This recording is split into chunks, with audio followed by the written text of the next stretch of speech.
Okay, so welcome to, I think we're in week 5 now, which has gone by very quickly of the boot camp that we're running. So last week, obviously, we had Sasan and Noor running and supporting with the first part of the Microsoft Excel course. I just wanted to get some feedback, really engage how we're finding that course, if you're finding it's really useful, filling in a lot of skills that you, or terminology and important aspects for you, or if you think it was going too fast, too slow. Any feedback would be good, thanks.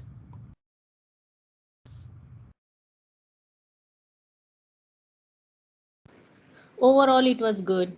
It was all right. No problem was there. Okay. Thanks.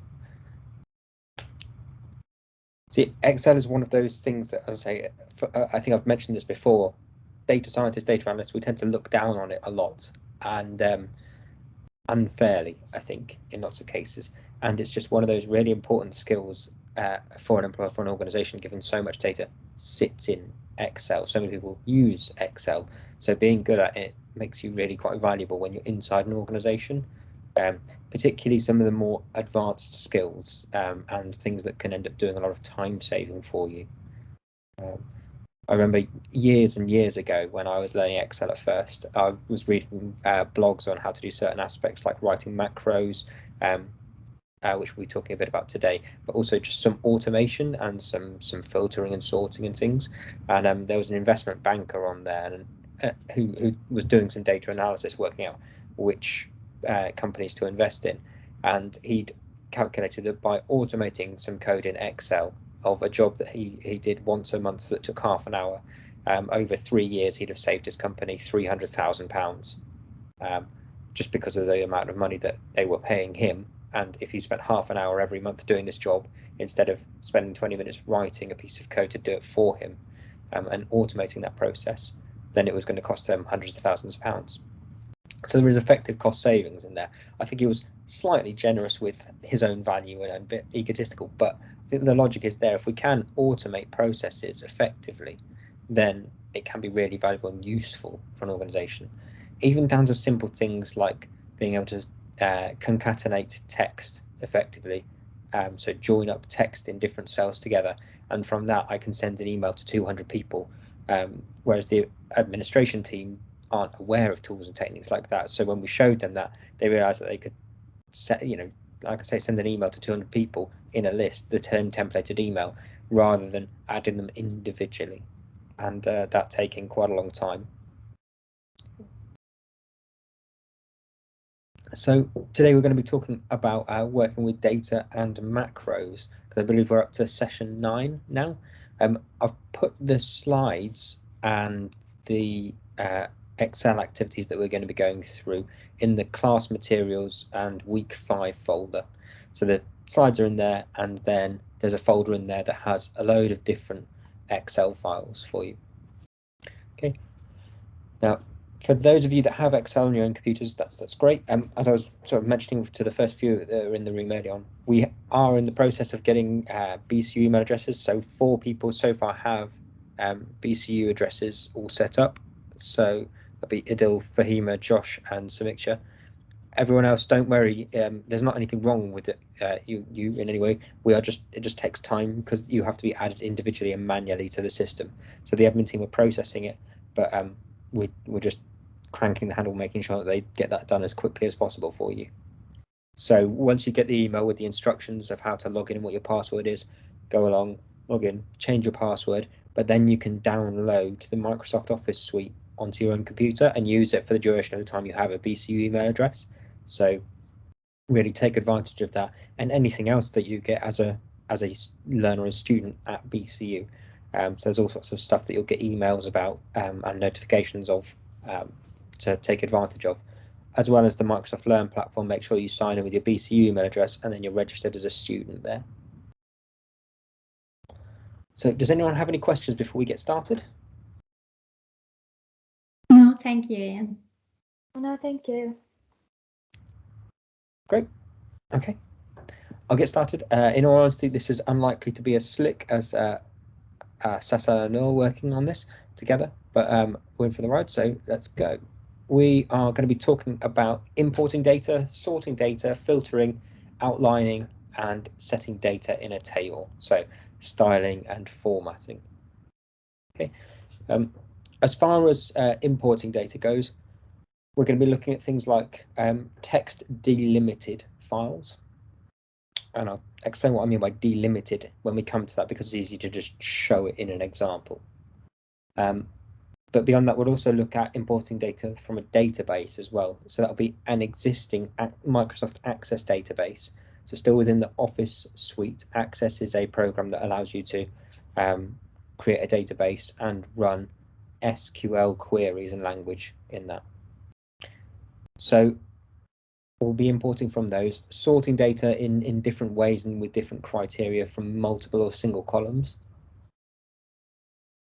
Filtering the data to make sure that we're only showing relevant things, and then the outlining of subtotaling, which feeds into the data table aspect. Now, lots of people think that you can create dashboards in Excel, and up to a point you can. By dashboard, I mean a representation with charts and data that you can use to understand what's going on in your organization, in a business, in a project. Just some snapshot update where you've got multiple pieces of information in different ways that are all there to tell you a story.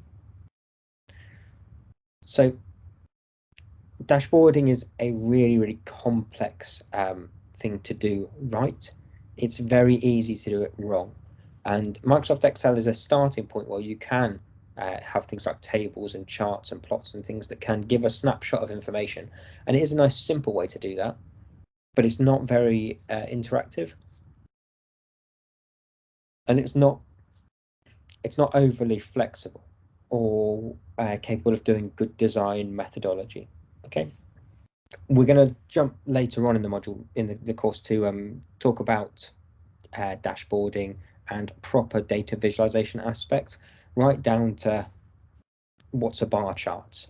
And I know that may seem patronizing to some, but I do this with my master's students, with my doctoral students, with everyone. We go right back to basics of, okay, if we have to display this information, which has different categories of different values of that would then sit in a bar chart naturally. But what should a bar chart be? Who's going to understand the information from that? What's our audience? If we're thinking as an editor, in the same way that if you were a newspaper or journalist, you would have an editor who's telling you what needs to be conveyed and how it needs to be conveyed for that audience. So we're getting to editorial thinking. How do we use color? How do we use size and shape and all those other aspects that tell you a visual story of what's going on to design a chart, rather than just here's some data, get it in a chart and off you go? So that's going to be later on. We're going to do that using some Python programming, which we're going to be introducing you all to in a couple of weeks' time in more detail. But we're going to do that very gently for those of you who are concerned at all about coding or programming. Don't worry. As ever, any questions, just stop me as we go. There's going to be plenty of examples and activities in here. There'll be some that I'll try and lead from the front, and others where I'll say if you want to download the program, the Excel sheets, and go through those steps that are listed out on the slides, and let me know when you've done them, as a bit of a confidence building, self-directed exercise. So most of the sessions that we're going to be talking about today use the data tab on the ribbon. So it's often convenient to store records and perform calculations in the same program. You don't want to have multiple different programs if possible, but that said, it can be really useful to have a core different programs that do different jobs at different times. So we don't want to have one Excel file that's actually used for 10 different things at different times. We want to have one core file which does a job, and another core file that does a different job. They can link from the same information, because we'll be talking about importing data from CSV files or comma delimited, and database files as well. So you can have external data, but you don't want your sales and your accounting and your marketing people to be using the same spreadsheet for those three very distinct different jobs. Now, Excel makes it easy to import existing data from other sources, so you can arrange and manage the data properly once you bring it into a workbook. The nice thing about Excel is the data's all in front of you. You can see it all, you can understand it, you can plot it, you can get a hold of it and grapple with it and wrestle with it. So it gives a lot of confidence to people, and I think that's part of why we like Excel, because it's just there. There's multiple different things on this data tab on the ribbon. We're going to be looking through these bit by bit, whether you're importing from non-Excel sources to get and transform data, whether you're going to be doing some sorting, either by single criteria or like A to Z or Z to A, and multiple criteria. Whether we're going to be filtering columns to only show certain information. If you've got duplicates in there, this is particularly useful to be able to check what's going on in your data. If you've got data that you've just pasted in from somewhere else and it's got loads of different information in there. If you've got data that you want to group together to be able to treat in a similar way, or if you want to ungroup and break that group apart.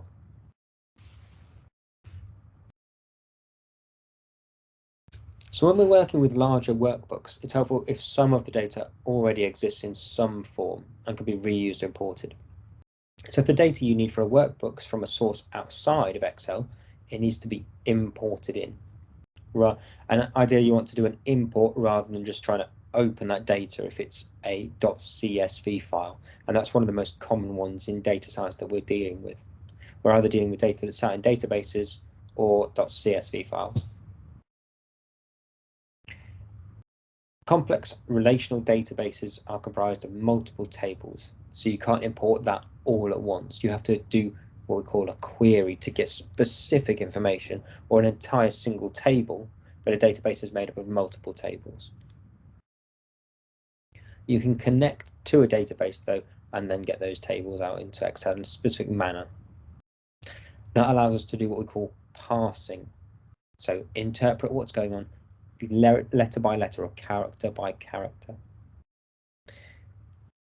Computers are generally quite quick now, but so unless you're working with lots and lots of data, you probably don't see this happening, but you might if you open a very big data file or are trying to get lots of data from a big database and feed that all into an Excel spreadsheet. It may come up with a loading pane in the middle that just has those blue bars to say parsing data, and PARSING, parsing data, and it's just, you know, a % bar loading up as it's going through the data line by line, row by row, character by character, letter by letter, working out what's in there so that it can then have that in an Excel format to be able to read and understand. So there are two main data formats for Excel.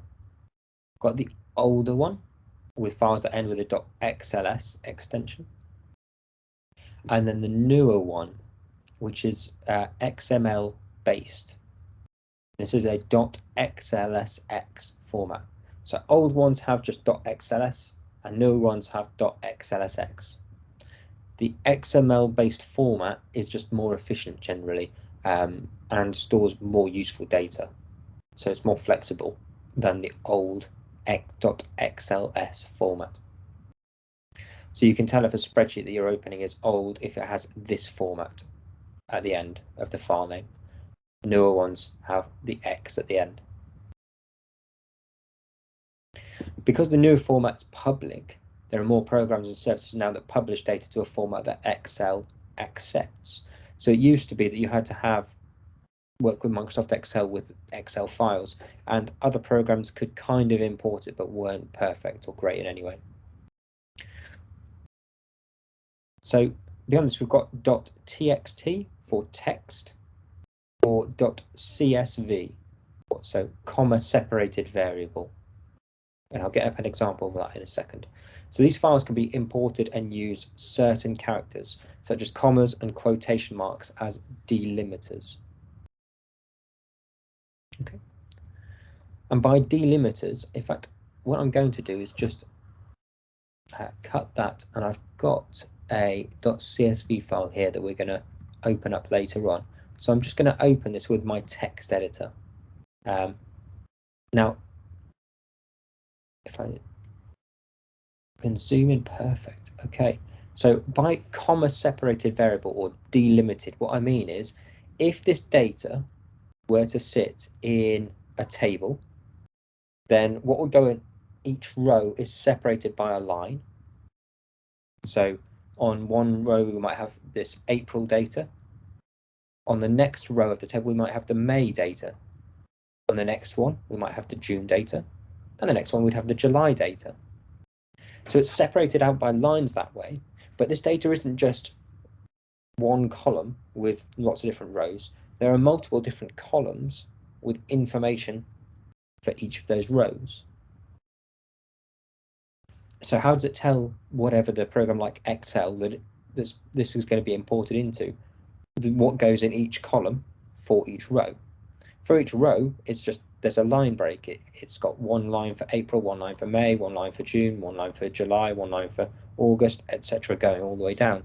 So it can work out where the rows sit. But what about the columns?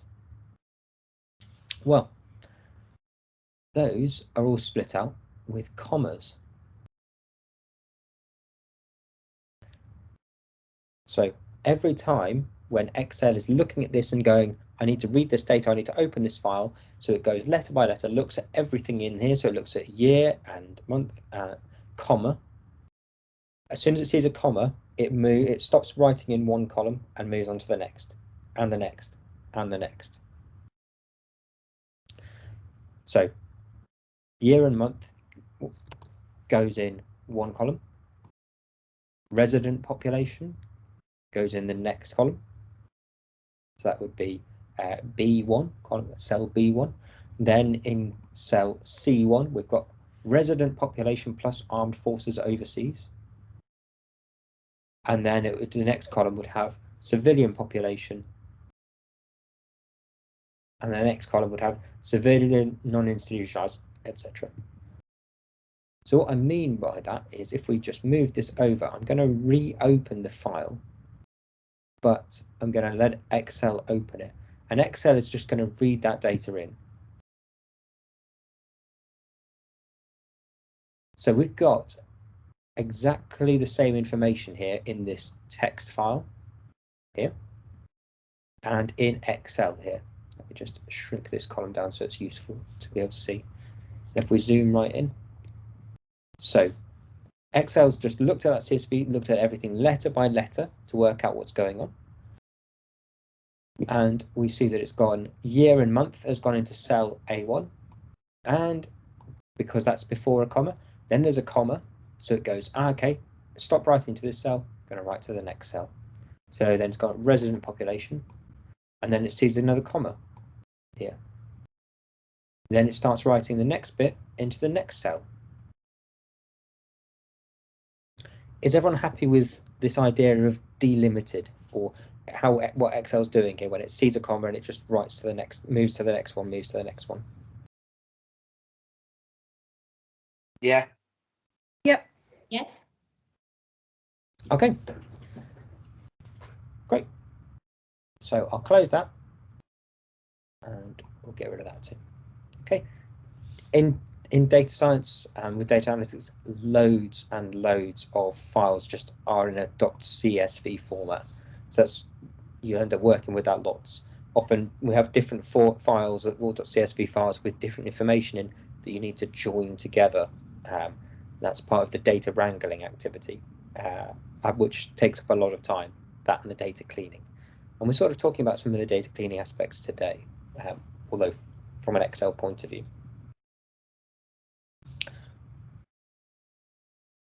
So if we wanted to open a non-native file directly in Excel, then we might start by opening a blank workbook.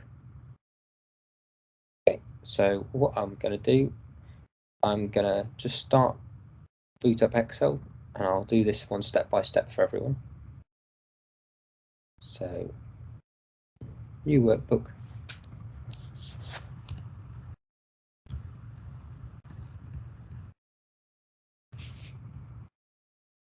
Take over the whole screen with that and get nicely zoomed in. Okay, so we're then going to click on the Data tab, and then in the get and transform pane, if you've got that in your setup as it was before, then you would click on from text or CSV. So the get data and from text. I am going to go to the right folder, and you can all download the folder from the team site, and you'll see that it's grayed out on my computer all of the data that isn't a text or CSV file. So it's highlighting to me the type of data which is appropriate here. So we're just going to get that data in. So you see it started by opening this text import wizard that we're going to work with. Okay.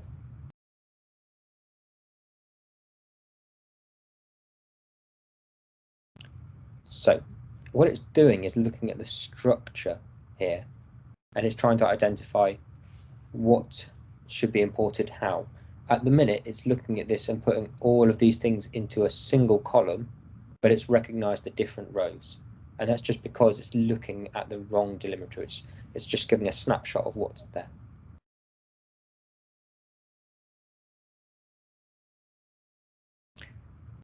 So I'm going to hit next.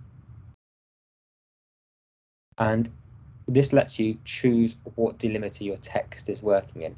Now, you'll find this more and more in data science and data analytics as you do more and more work there. Different files have different delimiters. Now, the one that we were interested in was a comma in our data. Now, you see what happened there.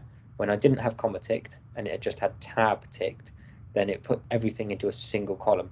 As soon as I touch comma, it's putting lines in here in the data import between each of these different columns. Sometimes you'll have a semicolon, sometimes they'll be space delimited. Each job is just unique. Or you can specify another character. So sometimes when I'm getting data out of a database, it might be delimited with this straight vertical line as what we call a pipe.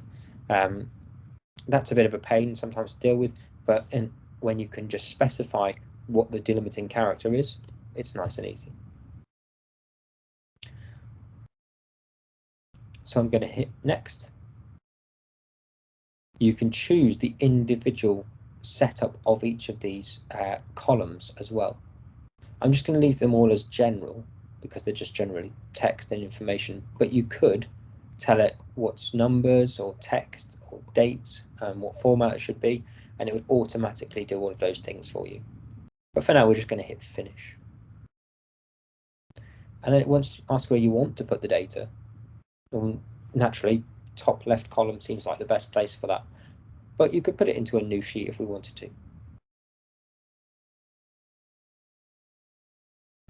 And then we'll see it's imported the data perfectly for us, formatted it just how we needed it, and it's got the resident population information and all the data that we were looking to get into Excel then for us to do some analysis with.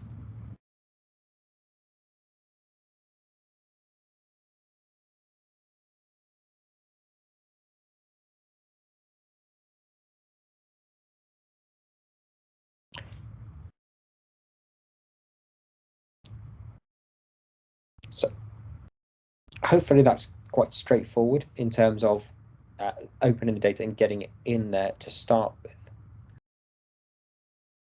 Now, there's some work here still to do. Obviously, we've got data where it's just a dot and then April. So some tidying up to do and things, which isn't overly ideal. Now, what we could do is start specifying each of these individual months, and then instead of having it as a 2010, 2011, 2012, which has got a problem with it, and do some of the data cleaning aspects. So we could just start with April 2010. We type that in, May 2010, and June 2010. Once you've done it a couple of times, Excel should, rather cleverly, start filling the rest in by doing the drag down. And then we've got all of our data in the right nice format there. Now there's a couple of errors that in what I've just done, because I've just dragged it down all the way, but there's no data in these rows.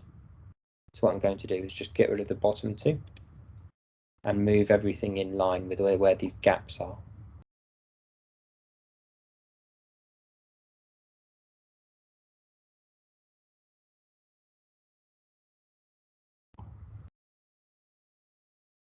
And then we can take these out.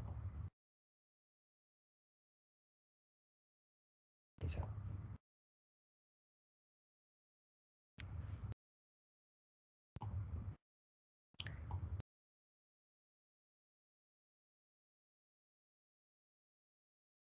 Okay. We don't need this information in our Excel sheet. If we were writing a report or doing a presentation about the work, naturally we want to keep that and then get that written down somewhere so that when we're presenting we can give an accurate introduction to what the data set contains, what we're telling you and things. So what we can then do is select all of the data that we've got and reformat this. So although these have commas in, they were dealt with very cleverly by the import, because in the file, if I just open this back up with my text editor to show you, although they have commas in there, the commas are within speech marks. So anything within speech marks, it treats as one thing to go in a single cell. Now, this is a population estimate. It's for the US. So we've got population estimates of 308 million, for instance, to start with in April 2010. So these are, millions of people.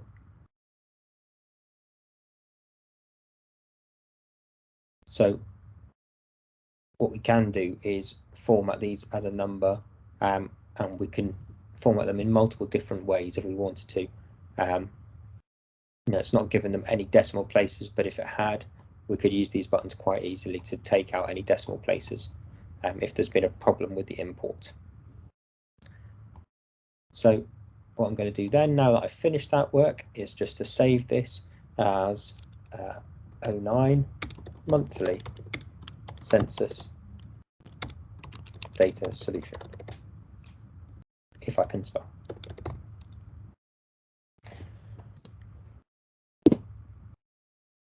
Okay. And we'll close that file then.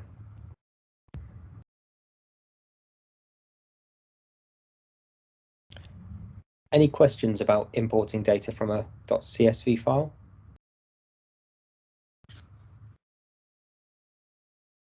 No. No. I find it's one of those things that it's relatively straightforward most of the time. It's quite easy to just click through and get it done. But if you want to take the time after I've finished doing the presenting to go through that exercise again and make sure that you can load the data in yourselves and format that.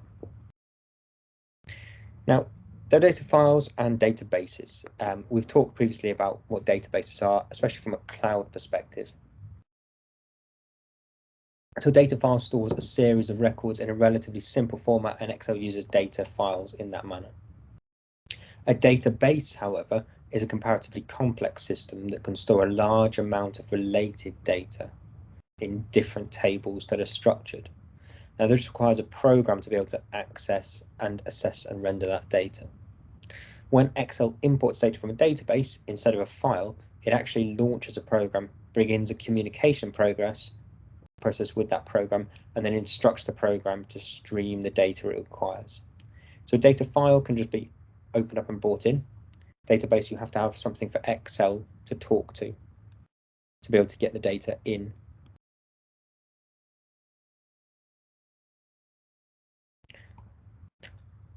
So here we're just going to do a quick example of how to do that with Microsoft Access. So again, I'm going to start with a blank workbook, just following the instructions in the slides.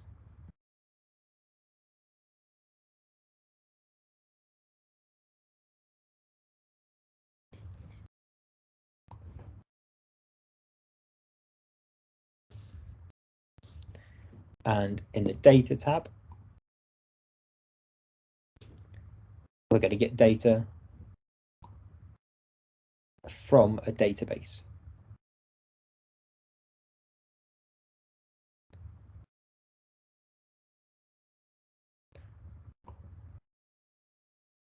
And rather handily, it's telling me that I can't do this on my computer because it's a Mac. So I'm assuming, is everyone else using a Windows computer? Yes, Yes. Using Mac as well.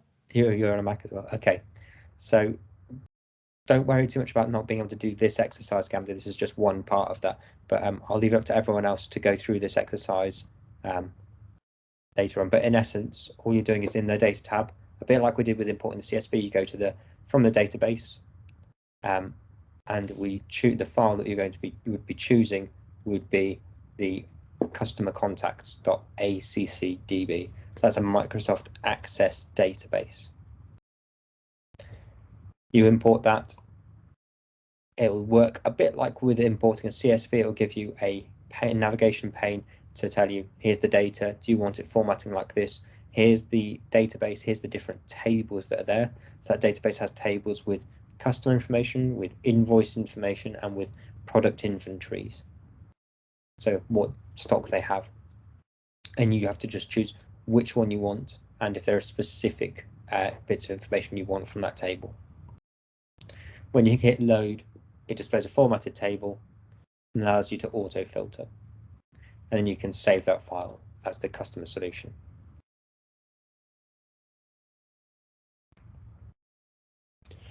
Now, validation is a really important step beyond just Excel, but in general with data. So it helps us ensure that data gets entered correctly and in an Excel worksheet before it gets processed incorrectly. Excel's data validation tools can help you set up rules that keep you or anyone else from entering invalid or unusable data, or from failing to enter data when it's required. So you can set up a rule in Excel that displays a message whenever someone types a 2 or 4-digit area code instead of the required 3-digit code. The user may then respond by dismissing the message or starting over.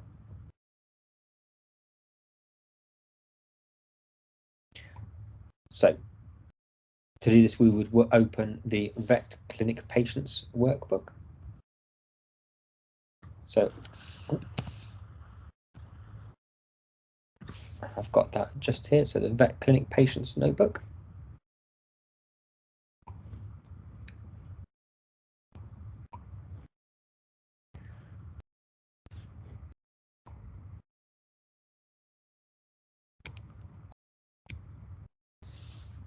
So we've got a whole data file here, and what it's saying to do is to freeze rows 1 to 4.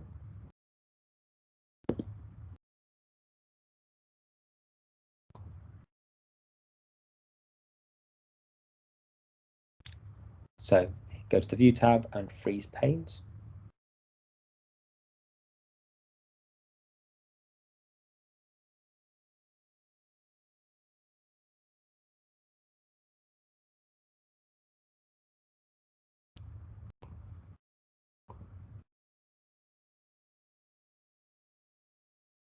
For some reason it's funny. There we go.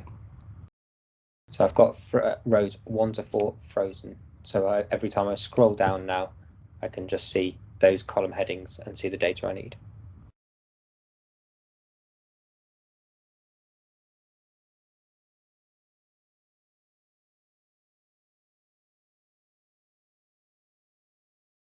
So we've got area code here in column H, okay, and in the data and the validations section of that tab. So that's here with all of this information. We're going to click data validation. In the settings tab, we're going to have an allow aspect, which is going to change to being text length. So this is going to only allow specific bits of information in there. So it's going to have a text length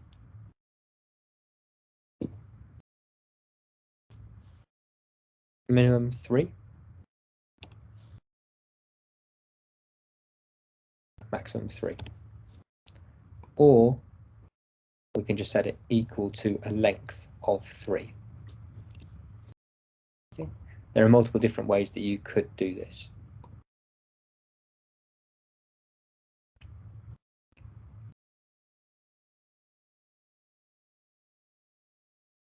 Then we've got an input message that we can put. So we can put a specific title in there as a rule, and in this we're going to put please enter a 3-digit area code.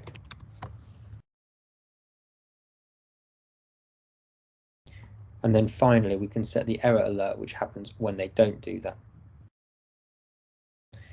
And we're going to put title of data entry error, and the error message being only 3-digit area codes are recognized. And then we click OK.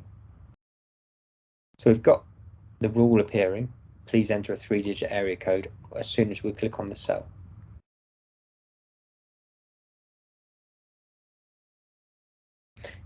So now if we go to H and then enter something that's not a 3-digit area code and try an error, then we've got a data entry error, which says only 3-digit area codes are recognized.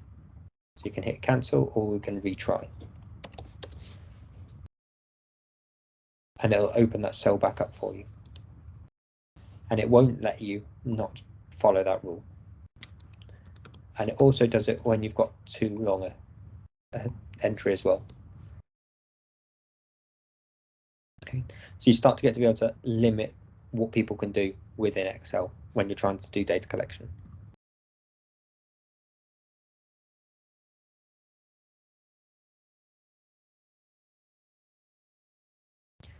So a typical piece of information you'll find in a database is often a single letter that represents a characteristic, such as a political party affiliation or the work shift to which one's assigned.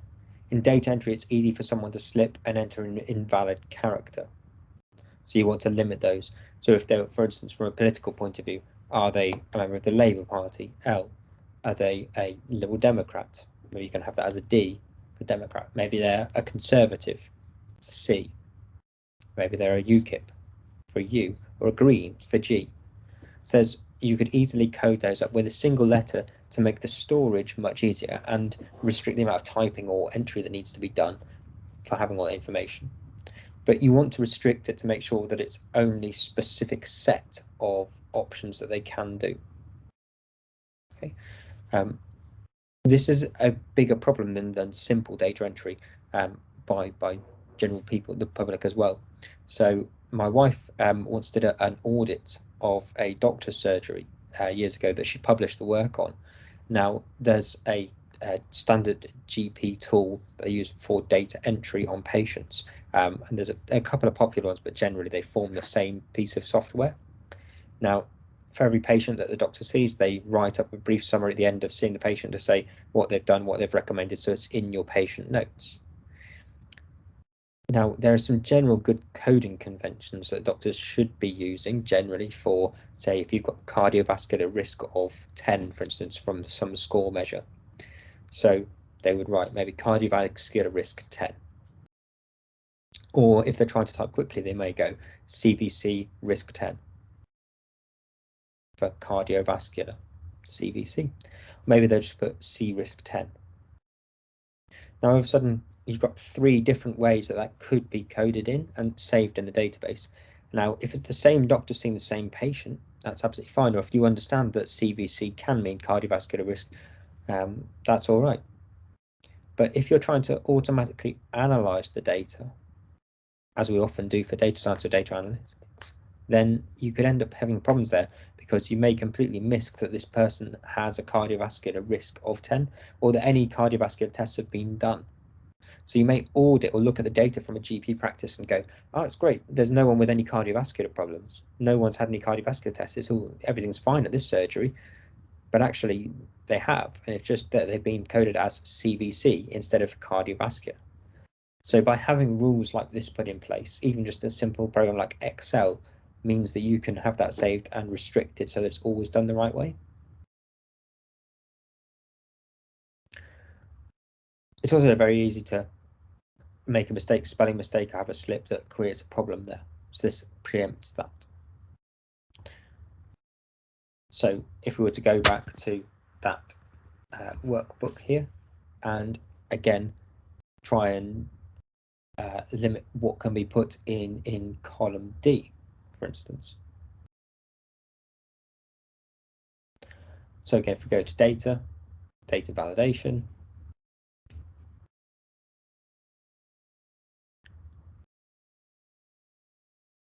and we're going to have a setting where we're going to, well, let's do the input message first. Let's get the data collection part sorted. So in the input message box, we're going to type mail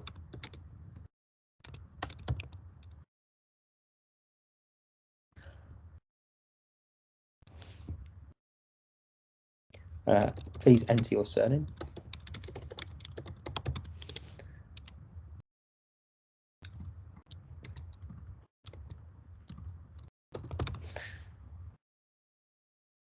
And in the settings, we're going to not just allow any value. We're going to allow custom values, but try and limit some things.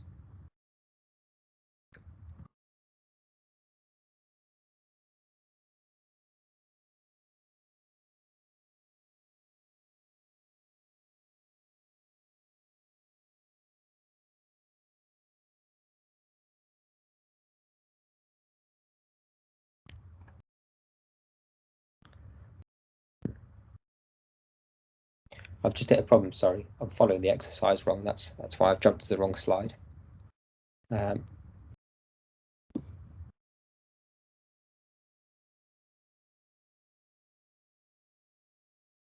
So if we go to the list of patients, that's where I was going wrong. For all of the animals there that are actually being recorded, not the client list of people, but the actual pets. So again, I'm going to freeze the panes here, and we're going to look at column D in particular, where the sex of the pet is being recorded as male or female.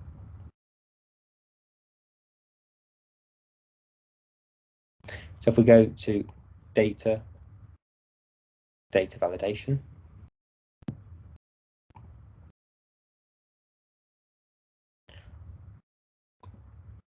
the title would be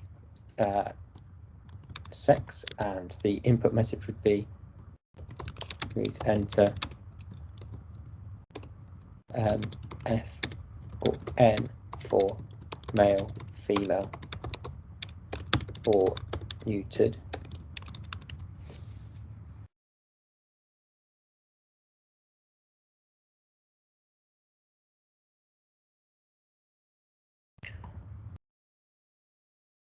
So then from the allow criteria, we're going to specify a particular list. So I'm going to hit OK first of all. In fact, I'm going to have any value first of all, and we're going to put the list in here.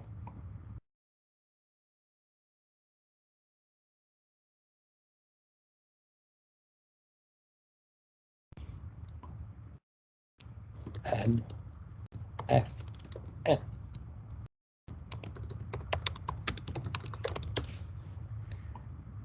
And just for the purposes of today, to make it easy for everyone to see those, I'm going to highlight them in yellow. So for column D, in data and in data validation, it's not going to be any value. There's a list of specific values that can be allowed. So for the source, I've clicked there, and then I'm going to say that you can have M, F, or N. And we're going to hit OK. So we've got M, F, or N being allowed values, and you can see when you go onto a cell now, it's got the drop down for you. If we go to the end and trying to put a Q in there and hit enter, it doesn't allow it. So there you're restricting what people can put in the data entries by this list.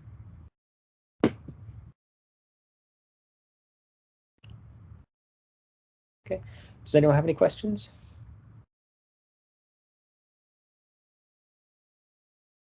No. No. No, thank you. Removing duplicate rows in a worksheet is relatively straightforward in that all you have to do is, if we go to a spreadsheet, there's a particular button for it, but you just highlight all of the data that you're looking at and then hit remove duplicates. It'll give you an option to look at, and you can tell it that your list has headers as well, but that's a really quite straightforward aspect. So if we wanted just a list of, for instance, the different animals that we've got registered at this surgery. So if I just take that data, copy it from there, often I paste it separately to be able to deal with it. Remove duplicates, and then we're left just with 2 unique values, cat and dog.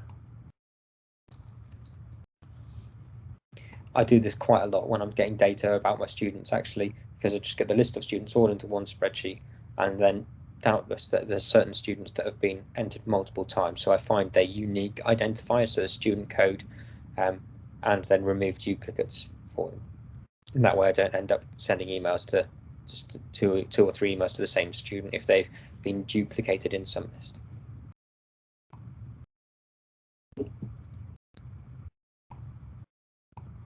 Okay, sorting data is really useful in Excel, and often you're having to do a custom sort rather than a straightforward one.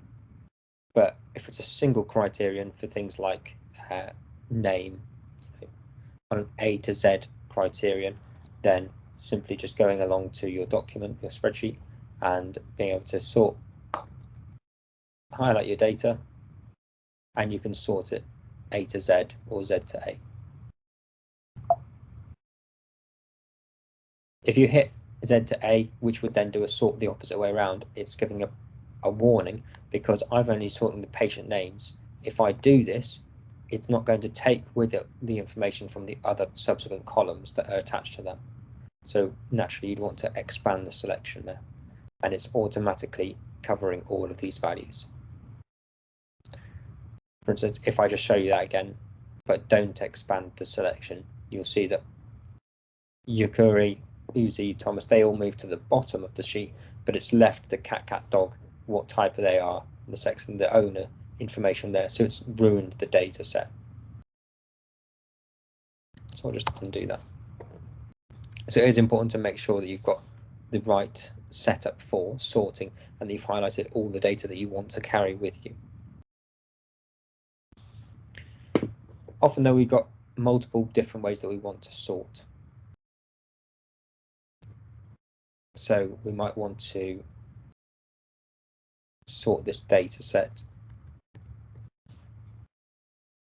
in a more adaptive way. So sort it first of all by patient name, then by whether or not they're a cat or a dog, and then by breed. Okay. Hit OK, and it's sorted. So that'll do that's the sort in that order. So first of all, look at the patient name. Then if 2 patients have the same name, then it'll look at whether or not they're a cat or a dog and put cat first, then dog, then by breed, alphabetically.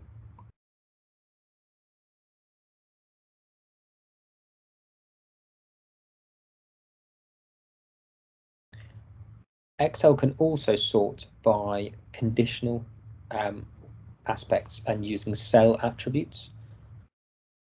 So if there's any conditional formatting that's been applied, then it can sort them that way too.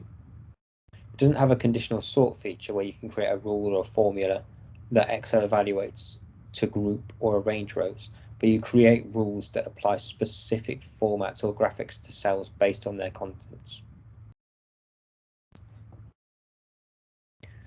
So I'll just walk through this one now. So we're going to use the same workbook here. Okay, and on the patient list worksheet, so I'm just going to resort this properly from A to Z that way. We're going to select column E, and then we're going to insert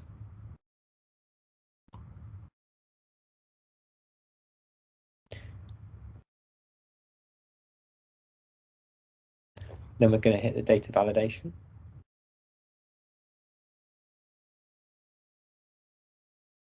Clear all.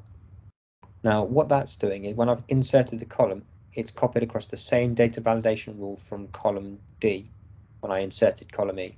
So I'm just going to clear all of that, and that's all gone, and hit OK. So we've now got a new blank column that's been inserted there. Okay, we're going to have a new type of column here, whether they've been spayed or neutered.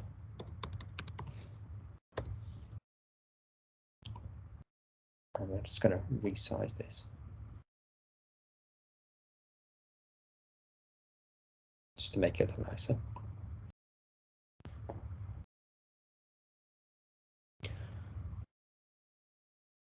So we're going to put in for certain of the pets in rows 6, 15,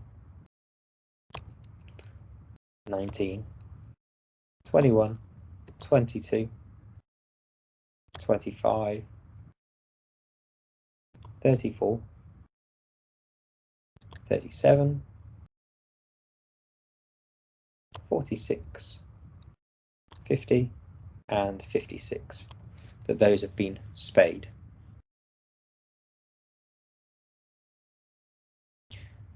And then we're going to put in neutered for another set of columns.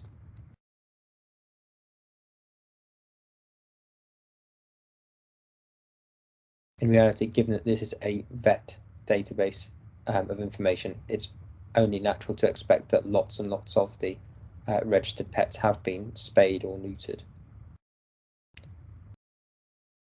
Just making sure that I follow the exercise right, otherwise it may not look quite how it does in the slides at the end for you.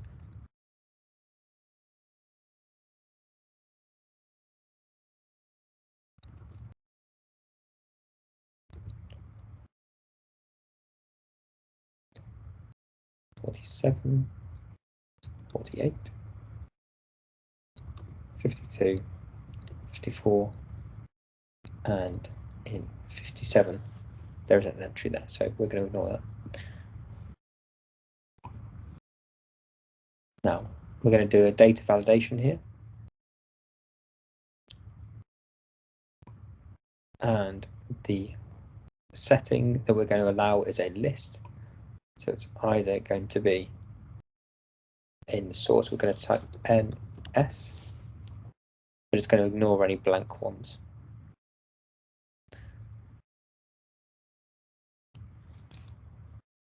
And the input message, we're just going to put a title of or neutered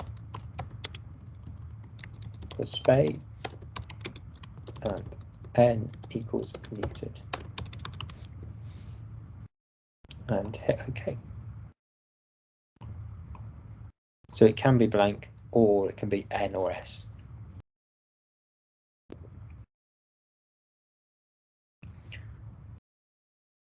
So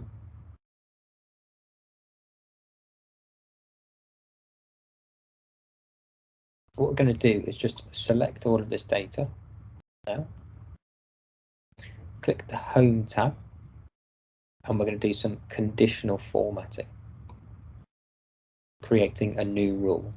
So that's going to highlight certain cells or format them in a specific way based on certain criteria.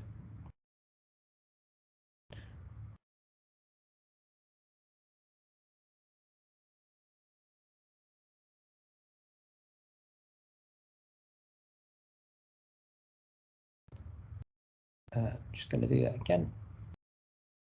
New rule.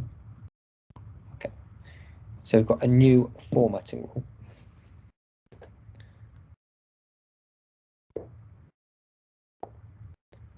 And the style is a 2-color scale that we're going to go for.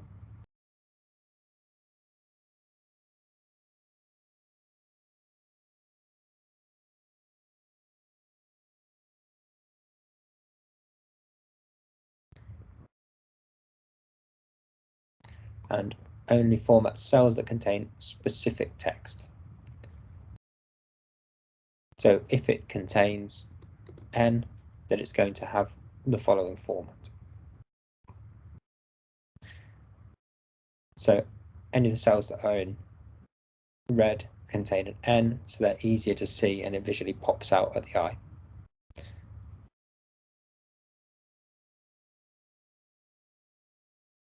Now, what we can now do is go back to the data tab and sort the data.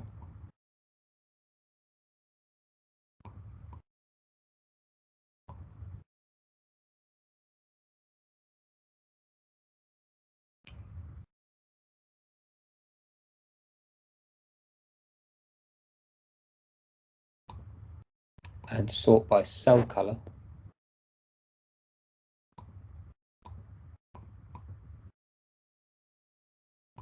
If I go to spade neuter, there we go, and you can choose to sort by specific attributes like the rose color.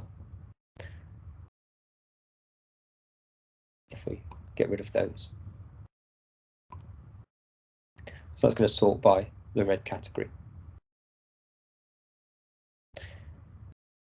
Now you might think, why does that matter? I could just sort by N, but if you have multiple different entries in this table, and so if you want N and S, for instance, to be formatted exactly the same, with red, and irrespective of it's an N or an S, and then have that sorted just based on the color, irrespective of what's in there, then that's a useful way to do that. Okay. Next thing we're going to talk about is filtering data. So if you've got some data that you need to just see some of at a particular time. So what we're going to do is just highlight these headings and hit filter. So that's the filter button there, and then you can easily filter just to see specific slices of your data set. So if we just want to look at the female patients for this vets, then you can see them and it's hidden all the other information there.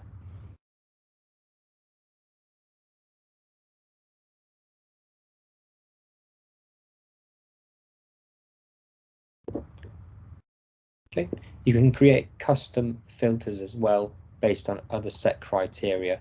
So you can have filter by color, for instance, or by specific aspects, whether it's equal to F or and equal to M, for instance, or M.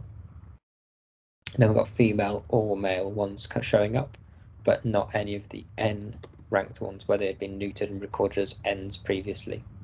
So you're getting multiple different slices of the data set there. And you can then filter not just by one, but by two criteria as well. So you could get just the ones that haven't been spayed, for instance. So those might be the ones that you want to talk to the owners about going and having a neutering or a spaying operation taking place.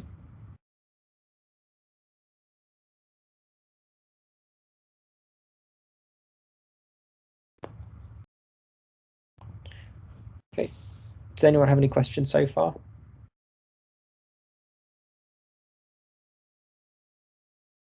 No, for me.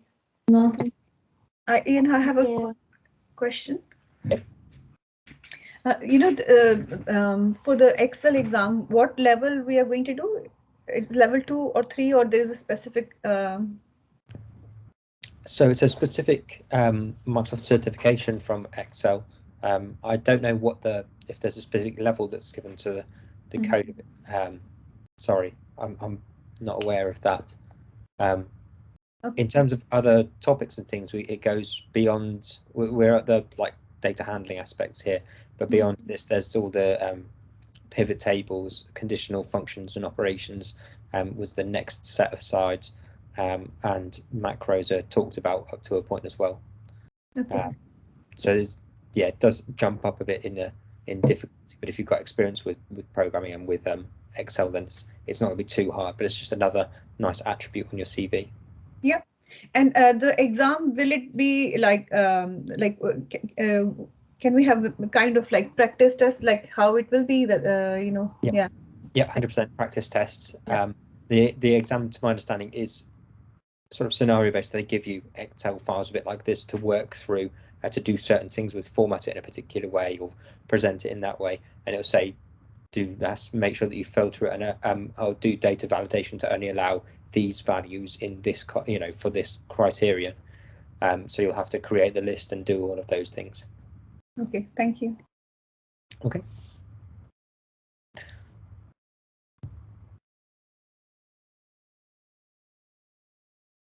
So naturally, one of the things that we want to do when we've got lots of data is to be able to summarize what's going on there. So you can outline it and you can subtotal it as well. So if you've got lots and lots of stuff going on, you need to subtotal it in specific ways, then one of the easiest ways can be from just using the auto subtotal system. So if you look at, for instance, just the owners, then we've just got a subtotal there, which will subtotal based upon particular information. So at each change in patient name, do a sum or a count. You might want to count how many patients each of the owners have, and then give a summary below. So what I'm going to do is hit OK on that and then remove all of my filters by hitting select all on here.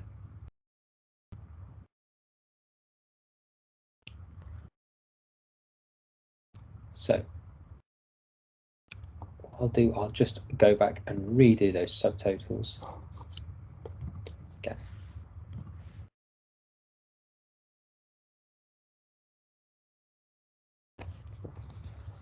Making sure that I get the column headings in there.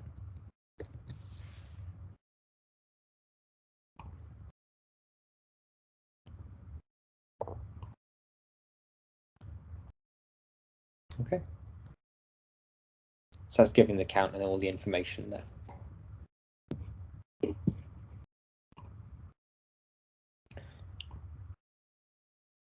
Now, sometimes it's useful to group data to be able to move it all together or have it behave the same way. So the simplest form of data grouping involves taking a row of cells that have one related attribute, clustering them together, and then collapsing the cluster. And that can be opened later, and it reduces the size of long reports and makes them easier to read. So it's best reserved for final reports and not for active databases when new data might be entered later.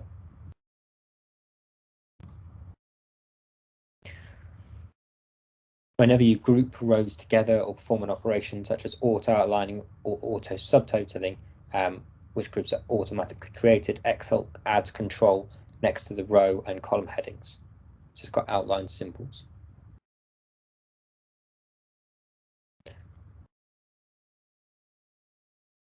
Okay. Now there is a step-by-step guide there to data grouping and ungrouping, but I'm going to jump past that because it's a relatively simple activity. But the slides are on the team site there for you to download, along with the actual files there. If you complete all the activities, by the way, and work through those, and then want me to give you the solutions, or if there's any you're stuck on, let me know. Okay. We can also auto outline data as well. So if you've got a complex report to do, like a balance sheet with assets and liabilities from an accounting point of view, that's got to be broken down into different departments and sub-departments. So grouping it can be really tedious. So if you inserted total value cells along the bottom rows of related cells, or along the right column beside related cells, or both, you probably need to do it for a balance sheet. So get all of your data and then summaries by different groups, and then summaries at the bottom as well. So Excel can detect what you're trying to do, in a worksheet-like way, and use the auto outline function to do that. So we're going to just see that simple example done with the critical care expenses file. So I'm just going to open that up.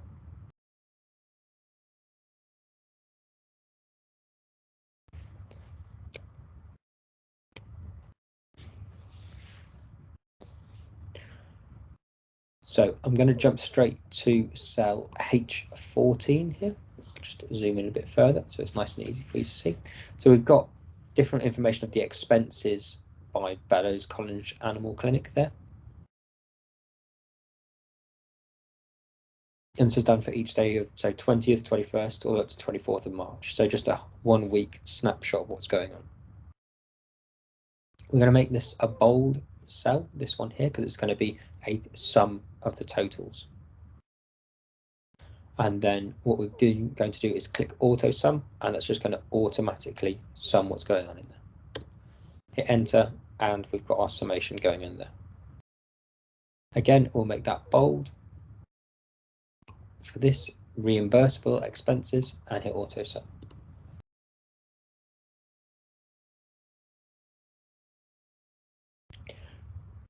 Now we're going to cover all of the expenses from B6 all the way to B24, H24. So that's all of the data that we've got there. And we're going to then go to the data tab.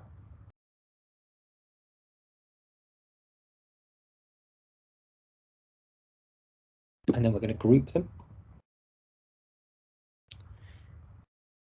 And from the group drop down, we're going to hit auto outline.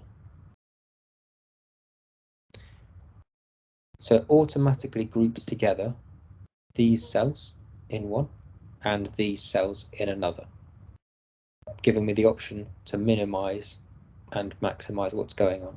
So it's detected the fact that this is a sum at the bottom and this is a final total there. So we can look just at the headline aspects where they've got the expenses per day for each of the days in the actual or reimbursable aspects, or if we want to see the individual data bit by bit. So it can be quite useful for displaying more complex data or trying to make things a bit simpler in terms of viewing what's going on in there.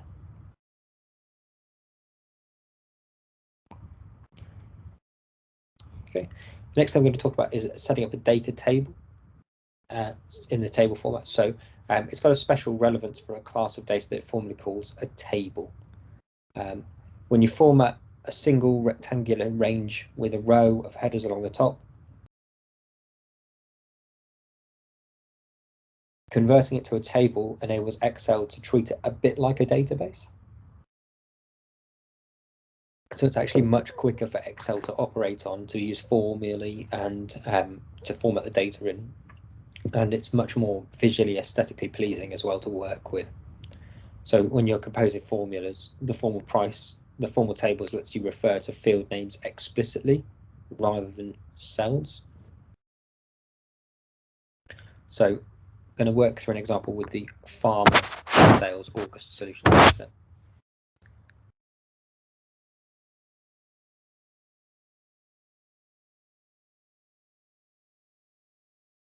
So again, just going up, we've got the pharmaceutical sales for this vets.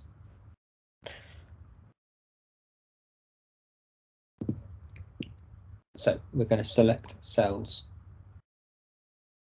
A6 all the way down to K93. So all of the actual data that we've got here that's recorded in this spreadsheet. And then we're going to, on the Home tab, in the Styles section, we're going to format it as a table. Now, here by hitting the drop down, we get all the options of all these different colourful system tables that we could have it formatted in. And we're going to format it with a blue style and a medium 2. So that'll be this one here. It's going to double check where all the data is that we want included in the table. And as I said, yes, A6 all the way to K93. We want to tell it that there's headers in the table. And then we can click OK. And all of a sudden it's gone for the nice alternating blue and white colouring that makes it easier to see what's going on. But also we can make sure that we're referencing specific columns when we're doing things with that. If you need to remove a style from the table, obviously a quick undo will do that naturally. But if you go to the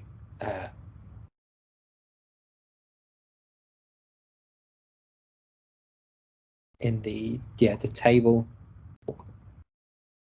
tab, in the designs aspect, we've got the clear option as well to remove the data for the table formatting from there. It's just quite easy to go back, or if the people that you're showing this data to don't like that formatting, you can easily choose a different table color style to work with.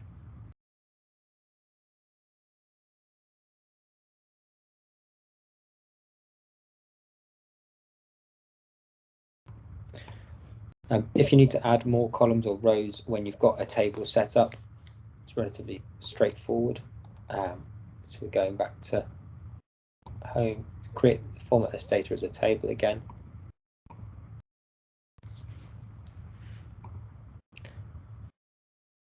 So you can do different slices, conversion, and all sorts of aspects in there. Now, in here you can insert a column into the table and it will automatically be formatted in a table structure, giving you the auto filtering options as well. And in the same way you can insert a row here, which will follow on from the same formatting as above. So you'll notice it's just formatted ready for text there, general entry, but here it's got a dash because it's automatically copied down the formula from above.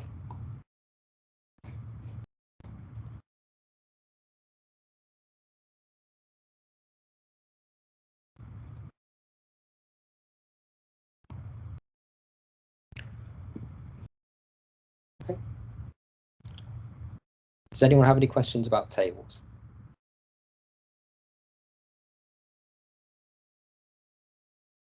No. They're relatively straightforward, I think.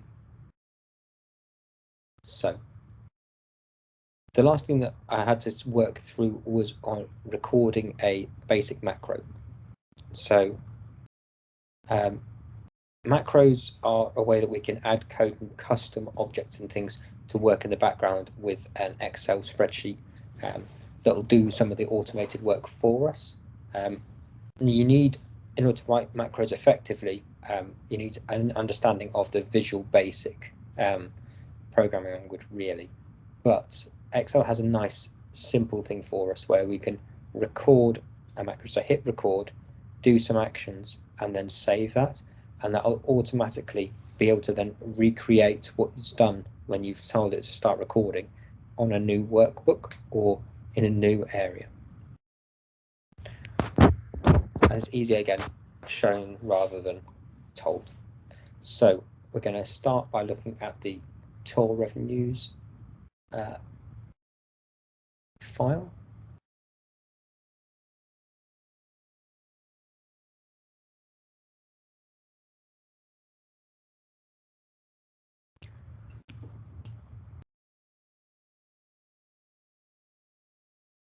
Okay, so bit of a problem, I don't seem to have the file in there for this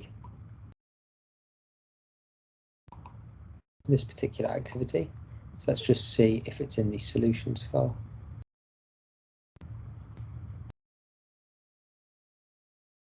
Okay. I'll get the slides back up. I'll talk it through anyway. So in the tour revenues option, in Excel, you've got a Excel option so you can customize what's going on, and there's a developer box in there. So it gives you extra options and things at your fingertips to be able to do that it doesn't show to a standard Excel user because they just would never use those. and then that gives you the option to do things like with macros.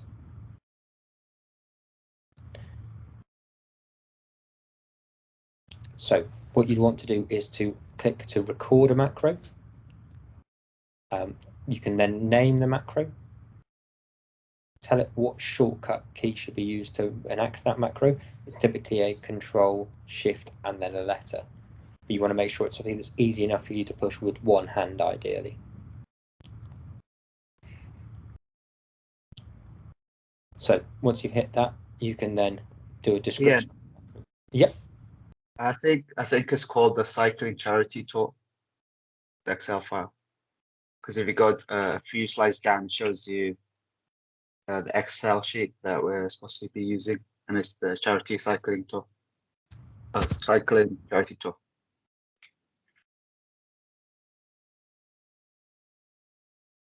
So if I go to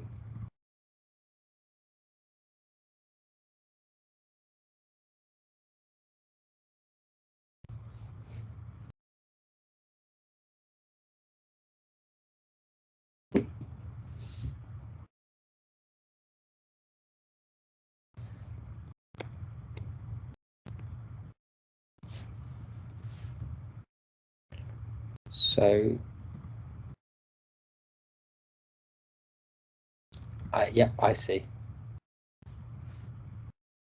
Thank you very much.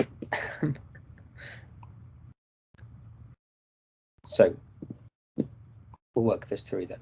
The first thing I'm going to do, I've got this. I need to go to customize in the Excel options dialog box. So sorry, this is just a feature of having a Mac. It doesn't like messing around with things at the top.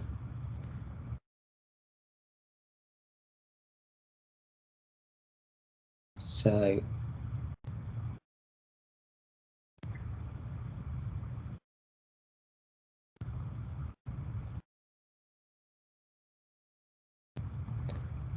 properties.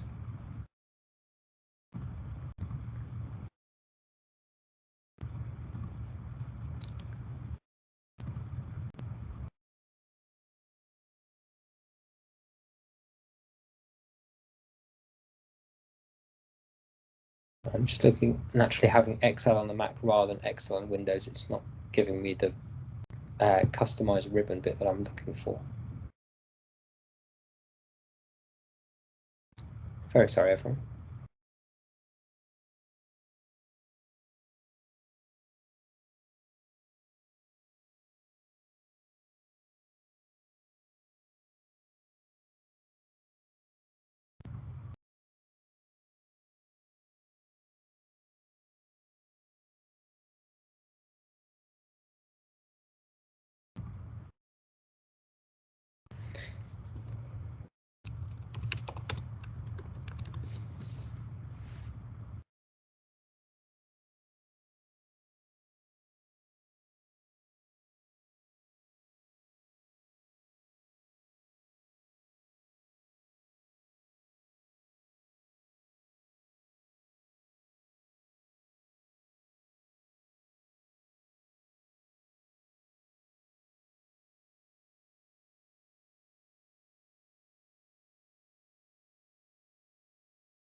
So I just need to get the macros commands going in there.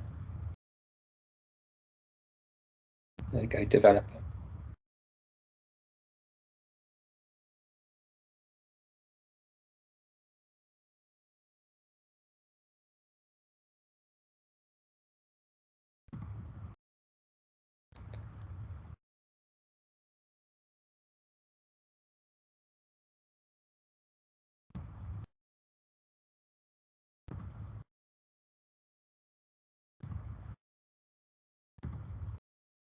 There we go. So I've got the developer tools now.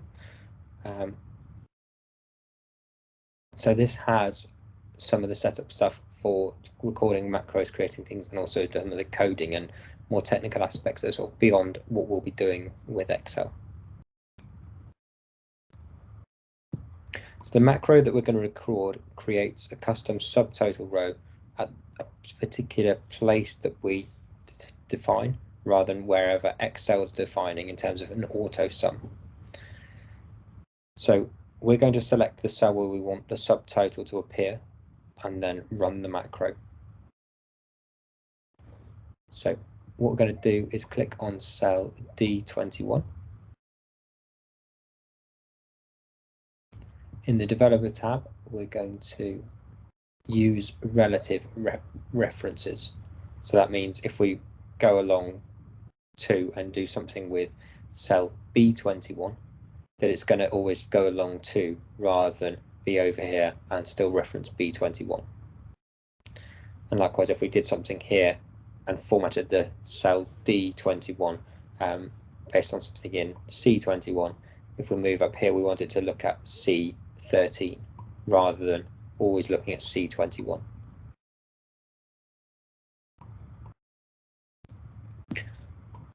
So we're at D21, we're going to hit record macro. It's going to ask us for a name, and we're going to call this custom subtotals.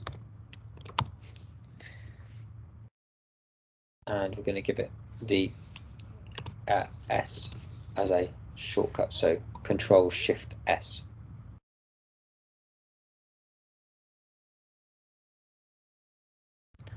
We're going to store the macro in this workbook.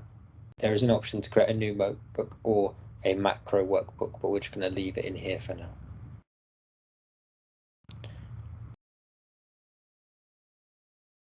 Okay, and then we're going to follow the steps in the slides for creating the macro. So it's recording any actions that I do, it's going to follow those. It's not on a timer necessarily, so you don't have to worry about that. So we're going to do a shifting down.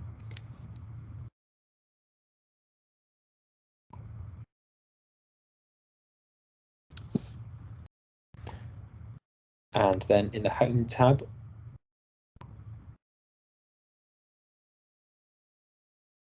and in the Cells group, we're going to do an insert.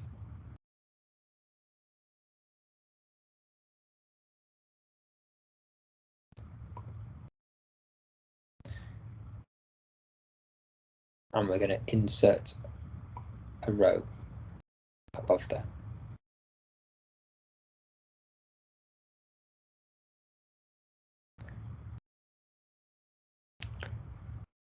Then we're going to do an auto sum.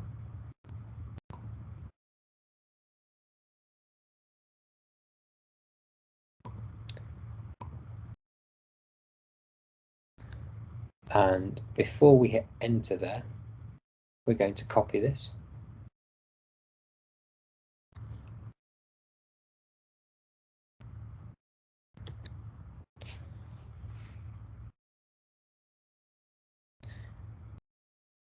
And now we're just going to edit here and hit change from sum to being max.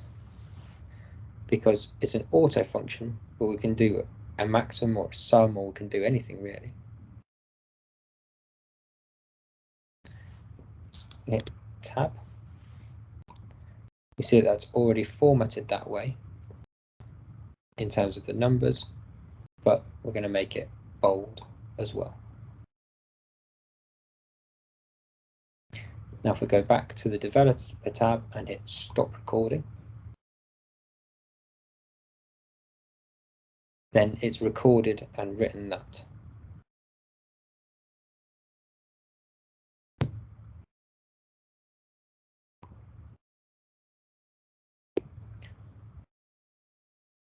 Now, before we can do anything with this, we're going to need to save this file as something that allows macros to be used. So as its standard format, XLSX doesn't allow you to use macros, because macros historically could be used for taking data or hacking or code and things running in the background in spreadsheets that you didn't want them to be doing. So we're going to create this as a macro enabled workbook, save it as XLSM, save them, and it comes up with a warning: be careful, parts of the document may include personal information. Okay.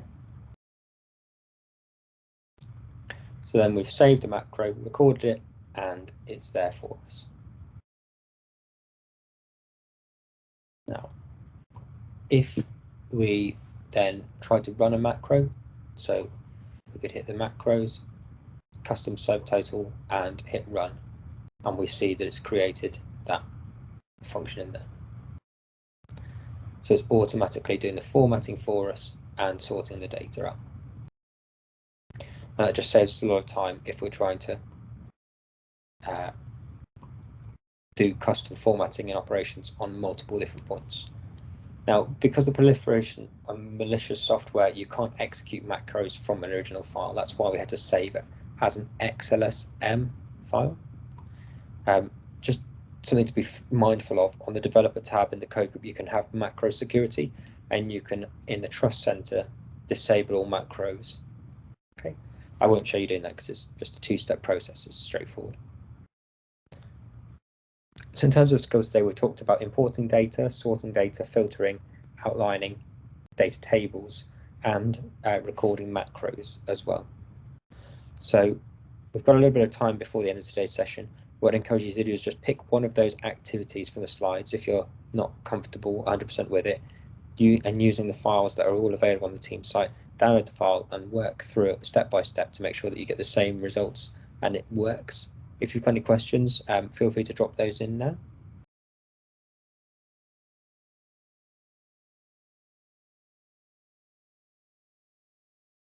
But I'm assuming hopefully it all seems relatively straightforward as just a step-by-step process to follow. So it's not going to be complex for any of you. It's just knowing which steps to follow and that you can hopefully recreate those in the exam.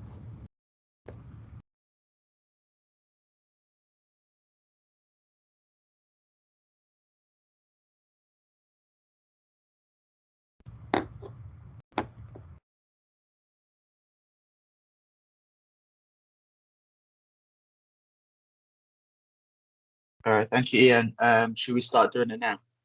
Yeah, if you want to do that now, so thanks. And if you don't feel the need to go through any of those, then I've just pasted in the chat the quiz that Noah has set up for us for today's session. So if you want to go through that and check that you have retained and understand everything from today's talk, but if there's anything you're not familiar with or want me to go over again, then I can set that up. Ian, it's He needs. yeah. After you. He needs to change the thing. We can't access it without the emails. Yeah, I was about to say, yeah, same. Okay.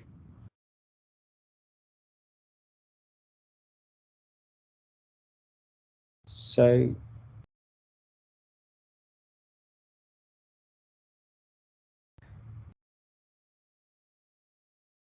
shortly we'll see. I've just changed the setting and made sure that it's available for anyone to do. So if you can try that second link. Yeah, it works. Perfect. Great. I'll hang around for another couple of minutes, so feel free to ask any questions if you've got any. But otherwise, I think we'll close off the talk part for today, and just make sure that you're happy with those aspects that we've gone through. Yeah, they're great. It's pretty straightforward. Thank you. Thanks. Yeah, thank you. Thank you.